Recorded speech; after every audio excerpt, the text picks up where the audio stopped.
सखी सहेली। सखी सहेली कार्यक्रम सुनने वाली सभी सखियों और सखाओं को मंदाकिनी जोशी का नमस्कार। सभी सुनने वाली हमारे सखियों को, सहेलियों को दीपा माहेश्वरी का नमस्कार। मंदाकिनी जी आपको भी नमस्कार। और हाँ, सभी को हेल्दी नमस्कार। भाई आप जब भी आती है ना तो माहौल में काफी हेल्दी बातें करती है और माहौल को हेल्दी बना देती है। जी बिल्कुल, वो बहुत जरूरी भी है ना मंदाकिनी जी, क्योंकि अगर स्वास्थ्य है तो सब कुछ है। बिल्कुल सही कहा आपने। तो चलो एक बात मैं आपसे कहना चाहती थी दीपा, कि जैसे ही कार्यक्रम खत्म होगा तो आज हम शॉपिंग करने चलेंगे, ठीक है? शॉपिंग? हाँ, हाट बाजार। हाट बाजार? अरे वो तो बहुत दूर है मंदाकिनी जी, वहाँ क्यों? अरे क्या बात कर रही हो, फिर कहाँ चलना चाहती हो? अरे मॉल है ना, मॉल वो पास वाला, वहीं चलते हैं। मॉल तो सेल भी चल रहा है वहाँ। अरे मॉल पिछले महीने ही गए थे हम, पता है ना, और कितना एक्सपेंसिव है वहाँ पर, कितना महंगा मिलता है सब कुछ। और चलो ना हाट बाजार ही चलते हैं, वो बड़ा मजा आएगा, इतना सामान मिलेगा, क्लासिक सामान मिलता है वहाँ पर। अरे कहाँ हाट बाजार है, आप लेके बैठ गई हैं। ऐसा करिए ना, एग्जीबिशन है यहीं पे पास में ही लगी, वहाँ जाते हैं। ओहो, क्या क्या नया भी आया है वहाँ पर, चलिए। अब एग्जीबिशन की बात करने लगे तो हाट बाजार से क्यों नफरत है आपको? अरे हाट बाजार से नफरत नहीं है, अरे कितनी दूर है, कितनी धूप है, आप ये तो देखिए मंदाकिनी जी। और जाएंगे फिर खाना पीना भी करना पड़ेगा, वो अलग खर्चा। तो एग्जीबिशन कौन सी पास है जिसका इतना बड़ा वो कर रही हो? वहाँ पर भी जाने के लिए अपने को मेट्रो लेना पड़ेगा, कहीं से जाना पड़ेगा। सोचिए ना कितना टाइम खराब होता है। मेट्रो में इतना खर्चा नहीं है, प्रोडक्ट्स भी बहुत सारे अच्छे आए वहाँ। भाई कहना नहीं मानती हो, तुम्हारे पास तो देखा जाए ना कोई बात कहनी ही नहीं चाहिए। शिकायतों की गठरी हो गठरी। अरे कहाँ गठरी, हम तो बिल्कुल सही रास्ते बता रहे हैं आपको। क्या रास्ते बता रहे हैं? जब भी कोई बात कहो तो ये नहीं, वो नहीं, यहाँ नहीं, वहाँ नहीं। अरे हर चीज में कोई ना कोई मीन मेख निकालती रहती हो। अरे थक भी जाते हैं ना, और इतना शौक भी नहीं है दूर जाकर खरीदने का। हर समय शिकायतों को लेकर बैठी रहती हूँ, जखीरा जिसे हम कहते हैं।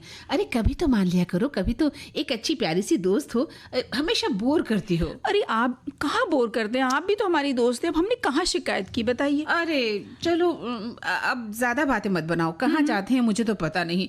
ये तो बता दो कम से कम कि आज किन किन विषयों पर हम बातचीत करने वाले हैं। अरे हाँ, वो हम जरूर बता देते हैं। तो बताओ। अब आपको लग रहा है कि हम शिकायत की गठरी खोले, हालांकि हम वो खोले तो नहीं थे। अब आपको लग रहा है तो ठीक है। तो लेकिन चलिए, अच्छा पर्यटन में बब्बर घाटी तो चलेंगे आप हमारे साथ? जाएंगे, क्या करें, जाना पड़ेगा। अब दोस्त है तो चलिए, वहाँ चलना ही पड़ेगा।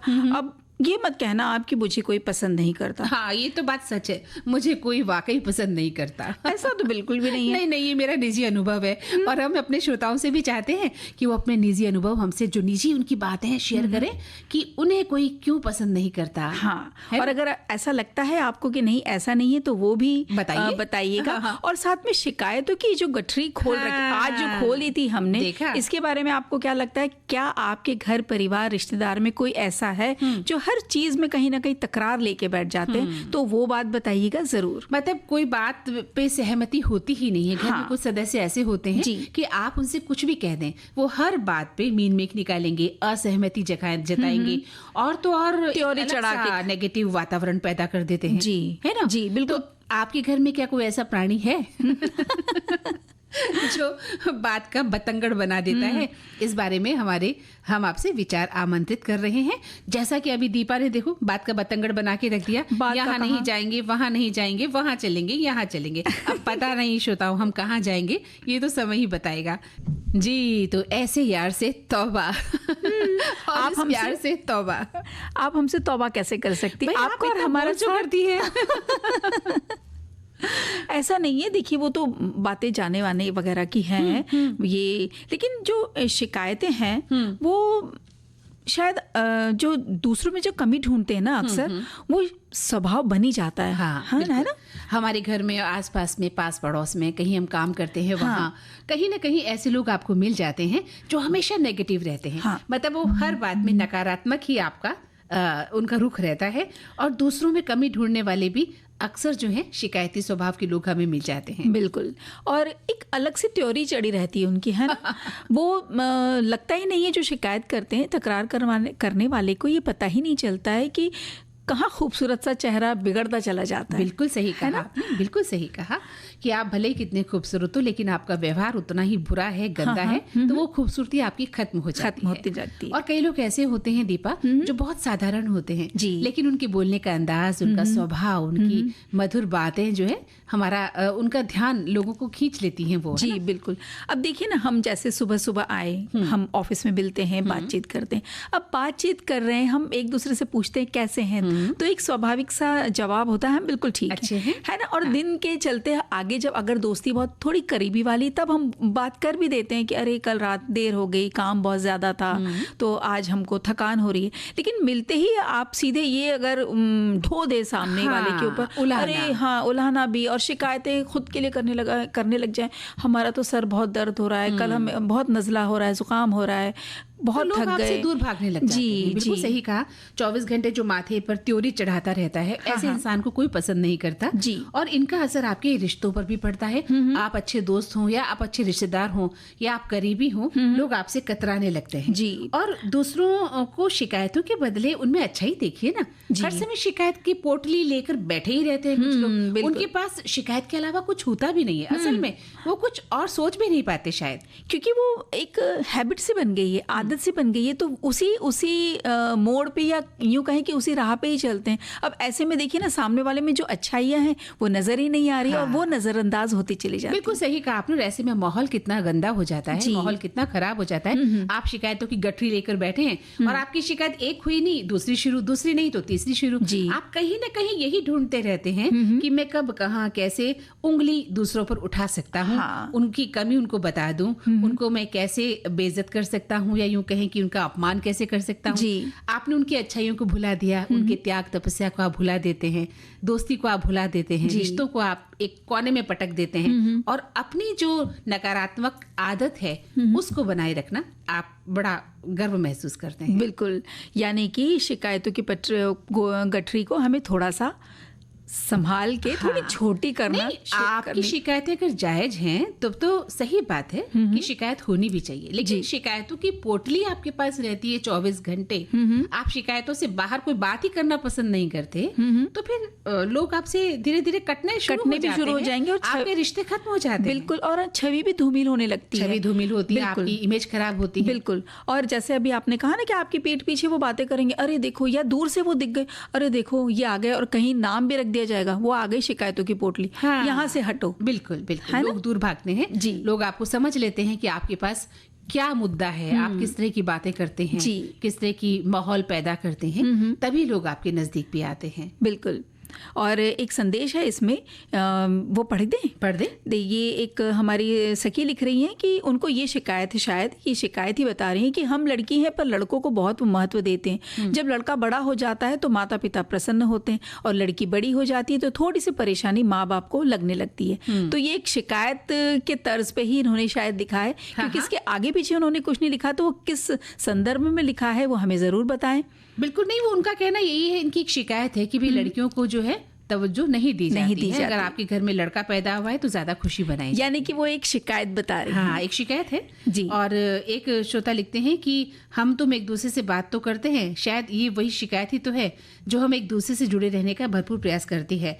जब उन शिकायतों की गठरी लेकर हम दोनों बूढ़े हो जाएंगे, फिर गठरी खोलकर हम एक दूसरे को अपनी शिकायतें सुनाएंगे। एक शिकायत तुम सुनाना, एक शिकायत मैं सुनाऊं, बस बुढ़ापे में शिकायतों का पुलिंदा यूं ही कम करते जाएंगे।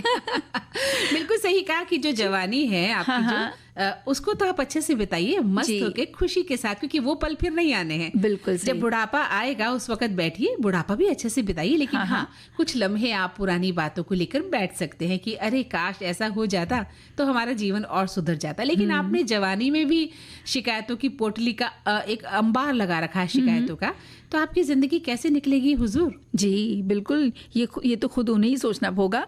और देखिए, एक और ये संदेश है कि जीवन ईश्वर का अनमोल उपहार व्यवहार है और उसे कैसे जीना है इसका तरीका सही होना चाहिए। आप अपनी सोच बदलकर जीवन जिए, अलग ही आनंद मिलेगा।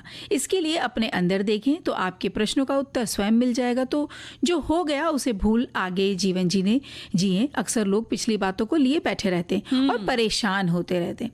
तो पीछे जो हो गया उसे हम बदल नहीं सकते। आगे जीवन कैसे खुशहाल बनाना है ये समझना जरूरी है। जो कुछ प्रभु ने हमें दिया है उसे स्वेच्छा से स्वीकार ना करते हुए हम दूसरों की चीजें देखते हैं, दूसरों से अपनी तुलना करते हैं, अपने आप से खुशी नहीं रहते, मतलब अपने आप से खुश नहीं रहते। इसलिए हमको अपने जीवन से इतनी शिकायतें रहती हैं। अब एक देखिए छोटा सा एक संदेश आया है कि मेरी शिकायतों की गहरी जो गठरी वो कभी खत्म होने का नाम ही नहीं लेती है। तो साहब हम इनसे, हमारे श्रोता से पूछना चाहते हैं कि ऐसी क्या क्या शिकायतें, वो भी तो लिख के बताइए कि आपकी क्या शिकायतें हैं। और एक श्रोता लिख रहे हैं कि शिकायत करने में एक बड़ा सुकून मिलता है। अच्छा, ये एक अलग नजरिया है। हाँ, शिकायतें करना हमारा स्वभाव जो बन चुका होता है, ये मानना कि परिस्थितियों ने, समाज ने, पूरी दुनिया ने हमारे साथ कुछ गलत किया है, ये कहकर हम अपने आप को बड़ा डांडस बधा लेते हैं। बिल्कुल सही कह रहे हैं। क्योंकि हम जब भी शिकायत करते हैं कि हम शोषित हैं, तब हम ये भी कहते हैं कि पूरी दुनिया से अब हम कुछ भी छीन सकते हैं क्योंकि हमारे साथ गलत हुआ है। लेकिन अगर हम थोड़ा रुककर उन चीजों की ओर देखें जो हमें उपहार स्वरूप मिली हैं,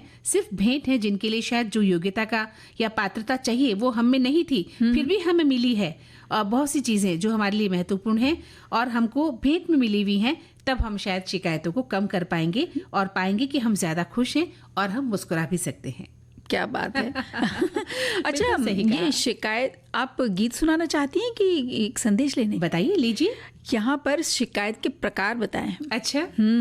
इन्होंने लिखा है पारिस्थिति जन्य, व्यक्तिक, सामूहिक, वैचारिक, सामाजिक और सर्वकालिक, ये प्रकार हैं शिकायत के। मन मस्तिष्क में शिकायतों की गठरी तैयार होना स्वाभाविक और अच्छी बात है, जागरूकता का प्रतीक है। फिर भी शिकायत करने से पहले उन समस्याओं को दूर करने का प्रयास हमारा कर्तव्य बनता है। आपसी विचार विनिमय और मेल जोल शिकायतों की गठरी को हल्का कर देते हैं।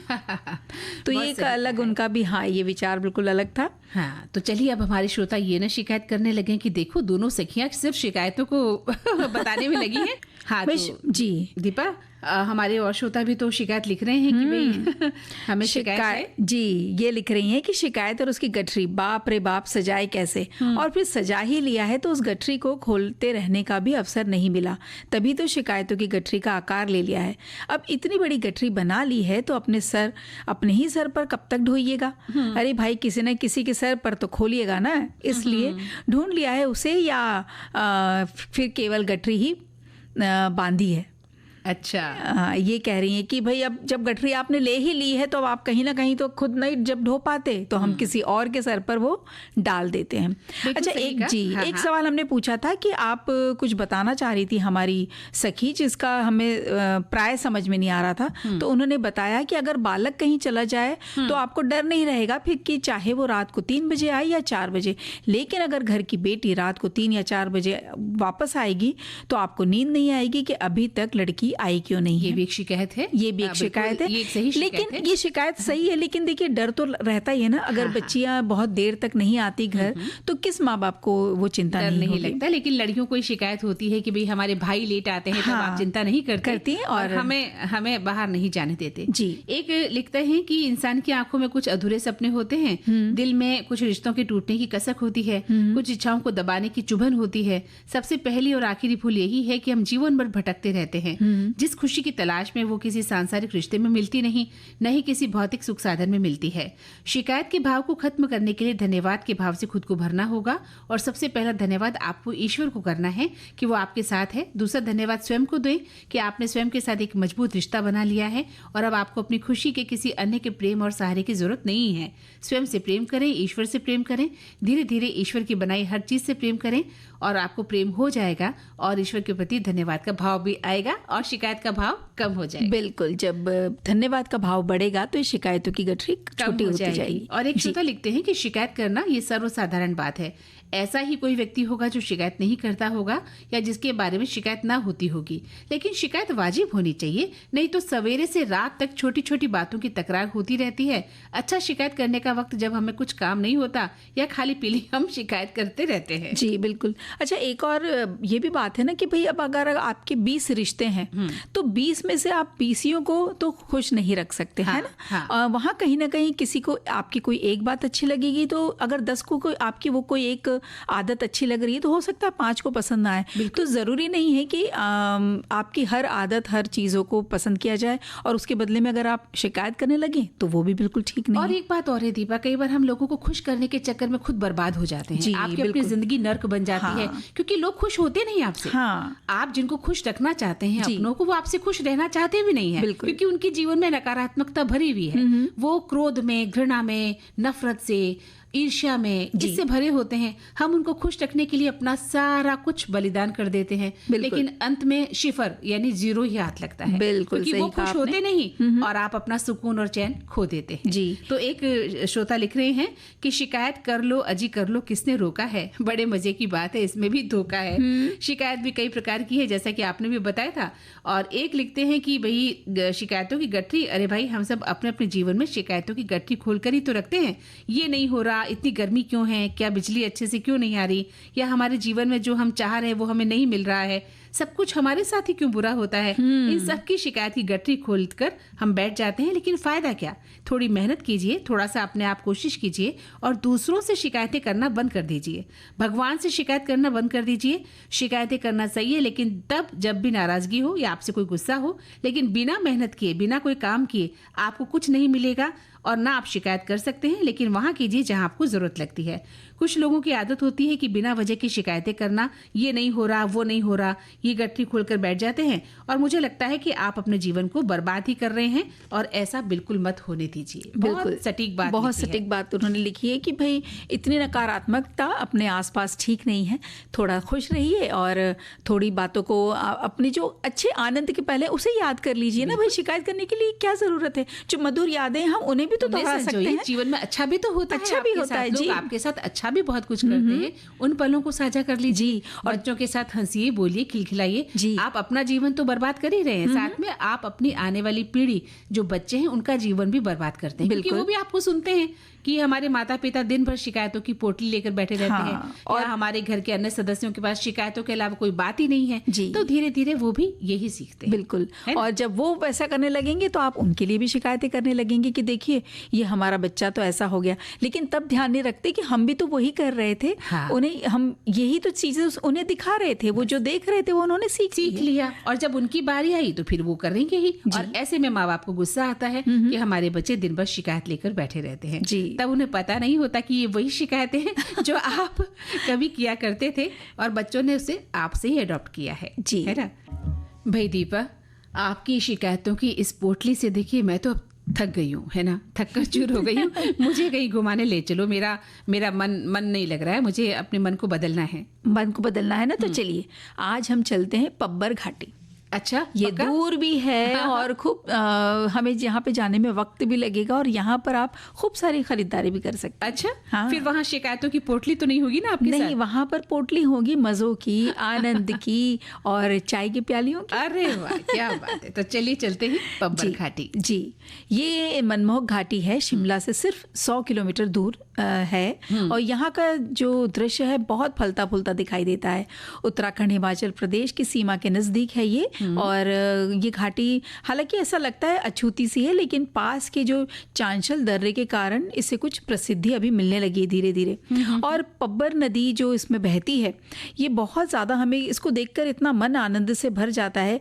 और चांशल पर्वत श्रृंखला, सेब के बाग और हरे भरे पहाड़, घास मैदान, घने ओक और देवदार के जंगल से बहती हुई ये नदी, और आसपास पब्बर घाटी, तो देखिए क्या नज़ारा होगा।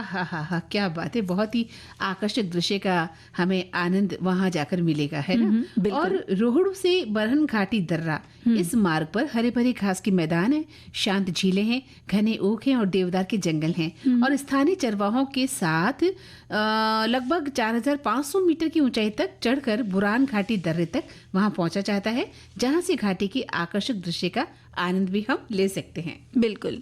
और शिमला से जैसे हमने बताया कि 100 किलोमीटर दूर ही है, और शिमला के मौसम की तरह ही पब्बर घाटी में भी गर्मियों में मौसम बहुत अच्छा रहता है। यहाँ का तापमान 20 डिग्री सेल्सियस के आसपास रहता है, जबकि सर्दियों में यहाँ बर्फबारी हो सकती है। अब इस क्षेत्र के लिए मानसून का जो मौसम है वो बहुत मुश्किल हो जाता है, तो उस वक्त आप ना जाएं। अभी जा सकते हैं आप, मार्च से लेकर के जून के आसपास तक जा सकते हैं जी, क्योंकि मानसून के वक्त यहाँ पे भूस्खलन जो स्लाइड्स हो जाते हैं वो उसका भी बहुत डर बना रहता है। और इस क्षेत्र की भौगोलिक स्थिति को ध्यान में रखकर पब्बर घाटी घूमने के लिए, जैसे अभी बात कर रहे थे ना, वसंत गर्मी का मौसम है, यानी यही मार्च और जून के बीच में, और यहाँ पर अधिकतम तापमान 24 डिग्री सेल्सियस रहता है और सबसे कम 18 डिग्री तक भी जा सकता है। आसपास का मौसम साफ रहता है, दिन भर हवा खूबसूरत रूप से रहती है, ठंडी चलती है, और बाहर घूमने, सैर सपाटा करने या मनमोहक दृश्य के बीच ट्रैकिंग करने के लिए ये बहुत खूबसूरत समय है। अरे वाह, क्या बात है। तो हालांकि आपने कहा कि जो यहाँ की भौगोलिक स्थिति को ध्यान में रखकर समय हमें ध्यान रखना है कि किस मौसम में जाया जाए, मार्च और जून के बीच में जा सकते हैं। जी। और वर्ष का ये जो समय है ट्राउट और महशीर मछली पकड़ने के लिए भी बहुत बढ़िया माना जाता है, क्योंकि वहाँ जो मछलियाँ घाटी से होकर बहने वाली पब्बर नदी में बहुत सारी मात्रा में हमें मिलती भी है। अच्छा। और पब्बर घाटी को ज्यादा नहीं जाना जाता, लेकिन वहाँ पहुँचना बहुत ज्यादा मुश्किल भी नहीं है।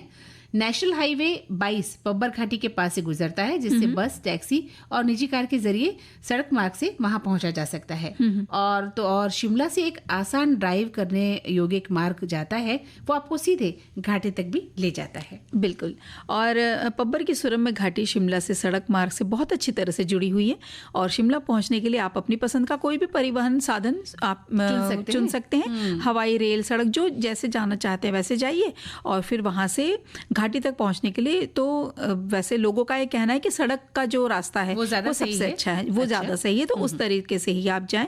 और वहाँ का जो स्थित सबसे जो शहर है जो अभी आपने बताया था ना, रोहड़ू, ये बिल्कुल पास में है, यहाँ पर आप रह सकते हैं। और रोहड़ू तक पहुँचने के लिए जो नगर निगम की जो बसें, राज्य परिवहन जो बसें होती हैं, आप उसका भी इस्तेमाल कर सकते हैं। और शिमला से रोहड़ू तक जाने के लिए जो है बसें भी वहाँ उपलब्ध है दीपा जी, आप बसों से भी आराम से जा सकते हैं। बिल्कुल। और पब्बर घाटी आपको कोई बेहतरीन ट्रैक तक पहुँचना मतलब सिखाती है कि आप कहाँ कहाँ जा सकते हैं। और जैसे मुख्य ट्रैकिंग जो है वहाँ हालांकि लोगों को कम पता होता है, लेकिन आप जब वहाँ जाएंगे तो आपको समझ आएगा कि यहाँ पर ट्रैकिंग भी की जा सकती है। बिल्कुल। और ये आपको हिमाचल प्रदेश के इस रत्न का आनंद लेने के लिए सभी तरह के इलाके और दृश्यों से होकर आप गुजरते हैं, और बहुत ही खूबसूरत और शानदार दृश्य आपको देखने को मिलते हैं। और जो ट्रैकर्स हैं, जिनको ट्रैकिंग करना पसंद है, तो उनके लिए तो ये पब्बर घाटी कहते हैं स्वर्ग है। और यहाँ का जो मनमोहक दृश्य होते हैं और भूभाग है, यानी जो पूरा एरिया है, और पहाड़ों और घाटियों के बीच में बहुत रोमांचकारी रास्ते हैं। तो जो माउंटेनियरिंग करना जिन्हें पसंद है ना, उनके अंदर की वो जो एक रहता है ना, जिसको भी पहाड़ों पे चढ़ना बहुत पसंद है, तो एक अंदर की वो जो एक अलग ही प्रकार की उथल पुथल रहती है, वो एकदम यहाँ करके शांत हो जाती है, और लोगों को जो अनदेखे जो विजन, जो दृश्य है वहाँ के, देखने में बहुत मजा आता है। बिल्कुल सही कहा आपने, क्योंकि जैसा कि हमने कहा था कि जो चंद्रनहन झील है वो 4000 मीटर की ऊंचाई पर स्थित है, और साल में लगभग 8 महीने वो बर्फ से ढकी रहती है। सोचो कितना खूबसूरत दृश्य होता है। और इस झील को स्थानीय लोग बहुत पवित्र भी मानते हैं। झील अपने आप में बहुत ही मनमोहक है, साथ ही यहाँ से दिखने वाले नज़ारे भी बहुत ही सुंदर लगते हैं। क्या बात है। और फिर इसके आगे जब आप जाते हैं तो ये वाला जो मार्ग है, ये रास्ता, हरे भरे घास के मैदान, शांत झील, घने ओक, देवदार के जंगल, यहाँ से गुजरते गुजरते जब आप जो वहाँ के लोकल चरवाहों के साथ आप जो ऊंचाई चढ़ने जाते हैं, चढ़कर आप पहुंचेंगे बोरान घाटी दर्रे तक, और जहाँ से आपको जो दृश्य देखने को मिलेगा वो तो बहुत ही सुंदर, बेहतरीन है। स्वर्गीय आनंद महसूस होता है जी। और इस तरह से हम कहते हैं कि ट्रैक हालांकि लंबा है, रोहड़ू से 24 किलोमीटर की दूरी पर यह आपको घने पेड़ों के बीच में से ले जाएगा, और आप नदियों के ऊपर से गुजरते हुए बंदरपूंछ पर्वतमाला, देवदार की वृक्ष और सुंदर घास के मैदानों, और लास्ट में यानी अंत में प्राचीन और शांत सरु झील के आकर्षक दृश्यों को देख सकते हैं। क्या बात है। तो रोहड़ू में भी आप रह सकते हैं और वहाँ पर जो बेसिक होटल जो बजट में मिल जाते हैं। अच्छा। और होम स्टे भी वहाँ पे मिल जाते हैं। और कैंपिंग, अगर आपको कैंपिंग का पसंद है कि टेंट लगा कर रहा जाए, हाँ। तो वैसे भी रह सकते हैं। अगर आपको पहाड़ियों को घूमना बिल्कुल पसंद है तो मंदाकिनी जी यकीन मानिए ये जगह बिल्कुल आपके लिए और हमारे उन साथियों के लिए जिन्हें ये ऐसी जगह जाना बहुत पसंद है। बस यही चाहती हूँ मैं कि साथ में शिकायतों की पोटली नहीं हो। हाँ, मजा आ गया दीपा, बहुत अच्छी जगह घुमा के लाई हो, अब मन कुछ शांत हुआ है। तो अब आप ये बताइए मुझे, आप मुझे पसंद तो करती हैं ना? आपको? हाँ। माफी चाहती हूँ, मैं आपको पसंद नहीं करती। अरे मंदाकिनी जी, क्यों? ऐसा क्यों? नहीं करती, बस नहीं करती। बस यही तो सवाल मेरे मन में हमेशा रहता है ना कि मुझे कोई पसंद क्यों नहीं करता। तो भाई ये सवाल आपके मन में होता ही क्यों है, आता ही क्यों है? जो व्यक्ति अपने आप से सवाल करता है कि मुझे सब पसंद करें, क्यों नहीं करते हैं, तो इसका मतलब ये है कि आप खुद से नाखुश हैं, है ना? ऐसा है। और क्या, आप में आत्मविश्वास की कमी है। आप तो सिर्फ ये चाहती हैं कि आपकी हम प्रशंसा करते रहें, बस, तो आपको लगेगा कि मुझे सब पसंद करते हैं। ऐसा तो नहीं है कि प्रशंसा करते रहें, लेकिन बस ऐसा लगता है कि हाँ, सामने वाला मुझे देख के खुश रहे, मुझे मेरी हर चीज में उसको अच्छा लगे, मेरी बातें सुनना, क्या मेरी शिकायतें भी सुनना, और क्या अच्छे मैंने पहना है, क्या मैंने किया है, उस चीज को बस आप खुश रह के खुशी में और पॉजिटिव जवाब दें। अरे तो मैं तो आपको पिछले 1 घंटे से बराबर जवाब दे रही हूँ ना, और आपके साथी तो फिर आपको ये प्रश्न नहीं करना चाहिए थे ना कि मैं आपको पसंद करती हूँ ना पसंद। समझ लीजिए कि मैं आपको कितना पसंद करती हूँ। जी, फिर यही सवाल कई लोगों के मन में रहता है कि मुझे कोई पसंद क्यों नहीं करता। हाँ, तो हमारे एक श्रोता लिख भी रहे हैं कि मुझे कोई पसंद नहीं करता, ये आपका अपना वहम है। ऐसे लोग मानसिक रूप से पीड़ित होते हैं। पसंद करना किसी के वर्ण पर निर्भर नहीं करता, अभी तो उसके व्यक्तित्व पर निर्भर करता है। जीवन में आप खुश रहें, किसी के काम आए, सामाजिक कार्य में रुचि दिखाएं, तो सभी लोग ऐसे व्यक्ति को ज्यादातर पसंद करते हैं। जी, और एक और संदेश है कि मुझे कोई पसंद नहीं करता, ऐसा लगता है तो आप दूसरों को पसंद करना सीख लो। जैसा हम देते हैं वैसा ही पाते हैं। बिल्कुल। नजर से, शब्दों से, कृति से, सहकार्य से, या कभी कभी मूक रहकर। पसंद दिखने का हर एक का तरीका अलग अलग होता है। पहनना सीख लिया, पहचानना भी सीख लीजिए। हाँ, कह उठोगे कि आप मुझे अच्छे लगने लगे। वाह, क्या बात है, हमें तो ये गीत याद आ गया, सपने सच्चे लगने लगे और नैन सारी रैन जगने लगे। तो देखिए, एक श्रोता लिख रहे हैं कि मुझे कुछ कहना है, मुझे कोई पसंद नहीं करता। दरअसल हर इंसान यही चाहता है कि लोग उसे पसंद करें, और इस पसंद के कुछ कारण होते हैं। इंसान का अपना स्वभाव, गुण, इंसान का चाल चलन, चरित्र, अगर इनमें आप खरे नहीं उतरते हैं तो फिर आपको कोई पसंद क्यों करेगा? इसमें भी कोई दो मत नहीं है। अगर आपका स्वभाव उग्र है, आप गुस्सेल हैं, आप बात बात पर चिढ़ जाते हैं, आप सिर्फ अपनी जिद पर कायम रहते हैं, तो आपको कोई भी पसंद नहीं करता। अगर आप चाहते हैं कि हर इंसान आपको पसंद करे तो आपको इन पर खरा उतरना ही पड़ेगा, और आप स्वयं भी जब किसी को पसंद करते हैं तो यही पैमाना आप भी देखेंगे, क्या कि भाई सब आपसे अच्छे से व्यवहार करें। वैसे कहावत है कि बेईमान इंसान भी ईमानदार आदमी को पसंद करता है। बहुत सुंदर। हाँ, बिल्कुल, है ना। और मुझे कोई पसंद नहीं करता, इस सवाल आपके भीतर की असुरक्षा, आत्म मूल्यांकन की कमी या दूसरों के साथ संबंधों की में किसी तरह की बाधा को दर्शा सकता है। सबसे पहले ये समझना जरूरी है कि हर किसी को हर किसी से पसंद किया जाना संभव ही नहीं है, परंतु यदि यह भावना बार बार आती है तो इसका कारण है समझने और उसे ठीक करने की जरूरत है। कभी कभी ये केवल हमारा भ्रम होता है कि लोग हमें पसंद नहीं करते। हो सकता है आप खुद के बारे में नकारात्मक सोच रखते हो और ये सोच दूसरों के व्यवहार में भी आपको झलकने लगती है। बिल्कुल सही कहा इन्होंने, क्योंकि कहते हैं ना कि जैसे आप होते हैं आपको फिर पूरा संसार वैसा ही लगता है। जी। एक श्रोता लिखते हैं कि मैं तो ये नहीं कहूंगी कि कोई मुझे पसंद नहीं करता, पर कोई बोलता नहीं है। हाँ, पर हम पर नजर इतनी होती है कि हमारी कोई भी चीज पसंद आती है तो उसकी कॉपी जरूर कर लेते हैं। तो देखिए, ये भी तो कितनी अच्छी बात है। अगर आपकी कोई चीज को, आपकी कोई बात को अगर कोई उसने पसंद किया और उससे फॉलो किया है या कॉपी किया है, सीख रहा है, तो ये अच्छी बात है। तो ये तो पॉजिटिव पसंद वाली बात होगी। बिल्कुल। और अगर आपको लगता है कि लोग, ये एक और संदेश है कि अगर आपको लगता है कि लोग आपको पसंद नहीं करते तो ये समय आत्मनिरीक्षण करने और अपनी सोच, व्यवहार और दृष्टिकोण पर काम करने का है। दूसरों को समझने और उनके साथ सकारात्मक संबंध बनाने की कोशिश करें। सच्चाई यह है कि आप जैसे हैं वैसे ही अनमोल और विशेष हैं। हर किसी को खुश करने की कोशिश करने से बेहतर है आप खुद पर भरोसा करें और उन लोगों के साथ समय बिताएं जो आपको सच में समझते और स्वीकार करते हैं। बिल्कुल, खुद से प्यार करना है और अपनी क्षमताओं को पहचानना सबसे बड़ी जरूरत है, ये ऐसा मानते हैं। जी हाँ दीपा, ये तो तमन्ना रहती है कि कोई हमें प्यार करता है ना, हसरत ही रहती है, हसरत रहती है बिल्कुल। और ये मन में चाह तो देखिए सबके रहती है ना, कोई हमें प्यार करे, कोई हमें समझे, कोई हमारी प्रशंसा करे, कोई हमें भी अपना हर दिल अजीज माने। ये एक संदेश आया है मंदाकिनी जी कि अगर आपको लगता है कि कोई आपको पसंद नहीं करता तो आप अपने मन की बात किसी करीबी से शेयर कर सकते हैं। साथ ही अपने मन को शांत रखने और आत्मविश्वास बनाए रखने की कोशिश करें। अगर आपको ये जानना है कि कोई आपको पसंद करता है या नहीं तो इन बातों पर ध्यान दें। आप आपकी केयर करती हैं या नहीं, वह आपकी चीज़ को लेकर सचेत रहती है या नहीं, वो आपके बारे में ज़्यादा से ज़्यादा जानने की कोशिश करती है या नहीं, वो आपको अधिक बार आमंत्रित करती है या नहीं, अगर आपको गाल पर एक चुंबन सी देती है या नहीं, या आपके कंधे छूते हुए झप्पी लेती है या नहीं, और वो आप उदार तरीके से अपना स्वेटर या कोट पेश करती है या नहीं। अगर आपको किसी को पसंद है तो आप इन बातों को ध्यान में रखकर उससे जुड़ सकते हैं। तो उन्होंने ये कुछ बातें बताई है कि सामने वाला केयरिंग है या नहीं। फैंटेसी है ये कि कोई हमारे कंधे पर हाथ रखे और हमें झप्पी दे। और इतनी उलझनों में पड़ना ही क्यों है? मुझे तो लगता है कि अगर आप सही हैं तो सब कुछ सही है। बिल्कुल। सबसे बड़ी बात कि हम खुद को कितना पसंद करते हैं। लोग आपको पसंद करें ना करें, और हमारे एक श्रोता लिख भी रहे हैं कि पहले ये बताएं कि आप स्वयं को कितना पसंद करते हैं, और अगर जवाब हाँ में है तब किसी और की आवश्यकता कहाँ रह जाती है। बिल्कुल। स्वाभिमान से रहें, अभिमान से बचें, और ये देखिए कि आप लोगों को क्या मदद कर पाते हैं। अपने उस गुण को पहचानने की कोशिश करें जिसमें आप स्वयं को अधिक अच्छा समझते हैं, और लोगों को मदद देने के लिए आगे आएं, क्योंकि ईश्वर ने हर एक को कोई ना कोई विशेषता तो दी है। और आप दाता के बच्चे हो तो दाता बनो।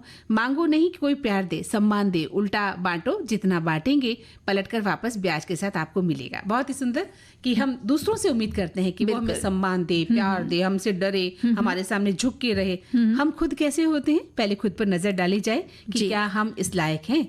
जी, और एक ये संदेश आया कि ये विषय देखकर तो ये लग रहा है कि हमसे कभी किसी ने कहा है कि हमें कोई पसंद नहीं करता। मेरे साथ तो ऐसा नहीं हुआ। मुझे किसी ने नहीं कहा कि कोई मुझे पसंद नहीं करता। हाँ, कुछ लोग भाई जिन्हें मैं पसंद नहीं करती, उनमें से एक के साथ मेरी अभी लड़ाई चल रही है। तो देखिए अब बोल रही हूँ कि ख़त्म होती है या बढ़ती है, पर मैं ये नहीं कह सकती। मेरी एक दोस्त भी है जिससे मैं बिल्कुल पसंद नहीं करती, जो मेरे साथ हमेशा पढ़ाई में कंपटीशन करती थी। तो कुछ लोग हैं जिन्हें मैं बिल्कुल पसंद नहीं करती, लेकिन ये कह रही कि ऐसा कभी नहीं हुआ कि मुझे किसी ने पसंद नहीं करा। अरे वाह! पर दीपा, हम तो कहेंगे कि हम सभी को पसंद करते हैं। तो दीपा, अब हमें सभी अच्छे लगते हैं, हमारे सभी श्रोता हमारे लिए बहुत प्यारे हैं, लेकिन समय तो अब इजाजत नहीं दे रहा कि हम और बातें करें। तो अब इस कार्यक्रम से, यानी सखी सहेली से मंदाकिनी जोशी और दीपा माहेश्वरी को दीजिए इजाजत। नमस्कार।